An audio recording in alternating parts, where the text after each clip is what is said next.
Pernah kepikiran nggak kalau nanti di 2026 YouTube bakal berubah total?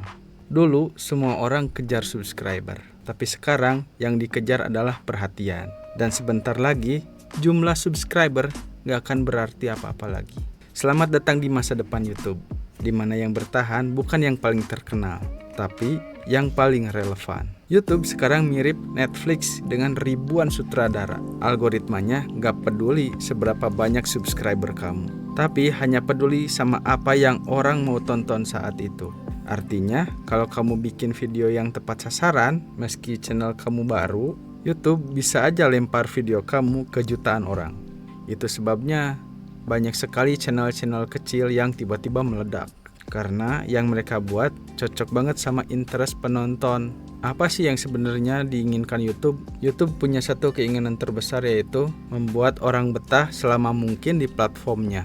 Kalau kamu bisa bikin penonton nontonin konten kamu lebih lama, YouTube bakal bilang, "Oke, video ini bikin orang stay di sini, rekomendasikan lebih banyak." Dan disinilah video yang berdurasi panjang mulai menjadi senjata utama. Video panjang itu ibarat tanah subur, semakin banyak iklan yang bisa disisipkan. Bukan cuma satu iklan aja di awal, tapi juga mid-roll ads yang bisa muncul 2, 3, bahkan 5 kali dalam satu video. Hasilnya, pendapatan kamu bisa naik berkali-kali lipat dibanding video pendek yang viral sebentar.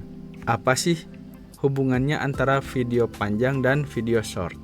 Berikut ini saya akan perlihatkan inilah strategi masa depan yang menggabungkan antara video panjang dan video short. Short itu pintu masuk sebenarnya ya. Sementara video panjang adalah ruang utamanya.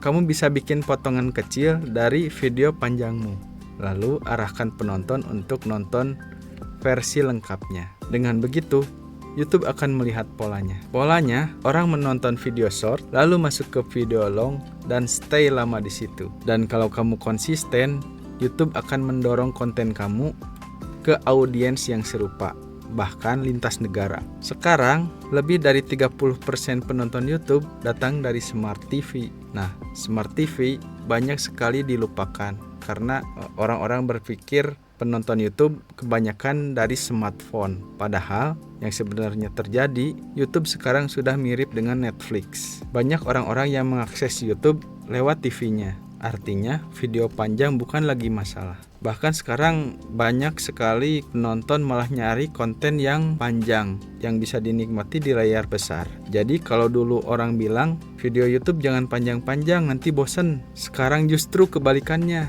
Kalau video kamu seru, penuh value, justru makin panjang makin bagus. Kita sekarang sedang memasuki era baru YouTube. Sebuah masa di mana kreativitas dan konsistensi ngalahin jumlah subscriber.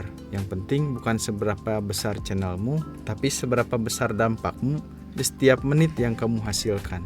Jadi kalau kamu masih ragu buat mulai nge-YouTube, ingat, algoritma sekarang netral. Semua orang punya peluang yang sama. Karena di 2026 nanti, subscriber bukan lagi ukuran kesuksesan, tapi waktu tonton dan relevansi konten tersebut. Di video ini saya akan mengarahkan atau menjelaskan arah baru algoritma YouTube. Kenapa video berdurasi panjang makin penting dan bagaimana strategi untuk menggabungkan antara video long dan video short untuk menghasilkan performa yang maksimal.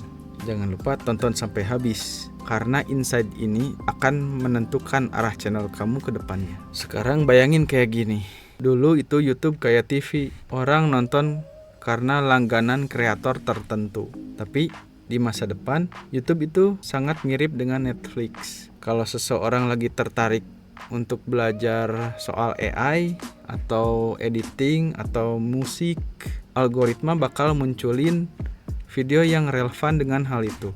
Dan yang paling penting, YouTube tidak peduli siapa yang membuat konten tersebut. Artinya, niche bisa jadi kunci. Konten yang ngobrol langsung dengan subscriber bisa naik lebih cepat. Dan yang paling penting, kamu harus ngerti siapa yang mau kamu bantu, hibur, atau pecahkan masalahnya. Algoritma YouTube udah semakin mirip dengan otak manusia. Dia nggak cuma lihat judul, tag, atau like-nya, tapi dia melihat aktivitas penonton secara mendalam.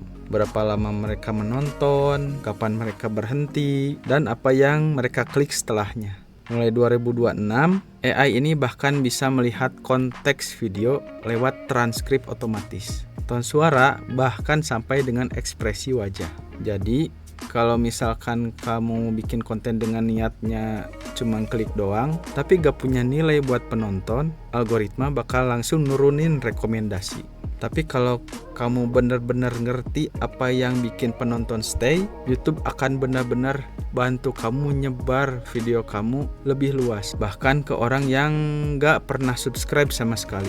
Dulu subscriber itu segalanya, tapi di 2026 YouTube bakal sepenuhnya berpindah ke sistem interest, bukan follower. Artinya gini, algoritma udah gak peduli siapa yang follow kamu. Dia hanya peduli sama apa yang orang minati dan apa yang membuat penonton stay di video kamu. Lalu algoritma itu sangat berpengaruh dengan apa yang penonton cari dan tonton berulang kali. Jadi walaupun kamu punya 1 juta subscriber, tapi video yang kamu upload itu nggak sesuai dengan interest mereka, videomu bisa langsung tenggelam. Sebaliknya, YouTuber dengan subscriber bahkan 0 sekalipun bisa viral cuman karena satu hal, yaitu videonya relevan banget sama apa yang ingin orang tonton di hari itu. Mungkin di tahun 2026 nanti YouTube bakal masuk ke fase baru, era dimana jumlah subscriber nggak jadi lagi ukuran performa. Sekarang YouTube udah bukan cuma sekedar platform, tapi mesin rekomendasi yang paham dengan isi kepala kita. Nah, jadi walaupun konten kamu tidak menampilkan wajah sekalipun, tapi isi kontennya relevan dengan yang ingin penonton tonton hari ini, videomu akan langsung direkomendasikan. Nah, di konten selanjutnya kita akan membahas bagaimana cara mendapatkan atau cara paling efektif mendapatkan penghasilan di YouTube berdasarkan negara, atau bagaimana cara menjangkau audiens luar negeri tanpa menggunakan tools sama sekali. Tujuannya agar kita bisa mendapatkan penghasilan yang lebih besar lagi. Karena perlu kamu tahu, CPM atau bayaran per 1000 view di Amerika bisa 5-10 kali lebih tinggi dari Indonesia, dan brand luar lebih aktif pasang iklan premium, dan yang lebih penting lagi, YouTube lebih sering mendorong konten yang bisa dinikmati oleh global. Jika kalian menyukai video seperti ini, jangan lupa like, komen, dan subscribe channel ini. Lalu share ke teman kalian supaya teman kalian juga dapat informasi secara gratis di channel ini. Saya Rian Permana Putra, sampai jumpa lagi di next video.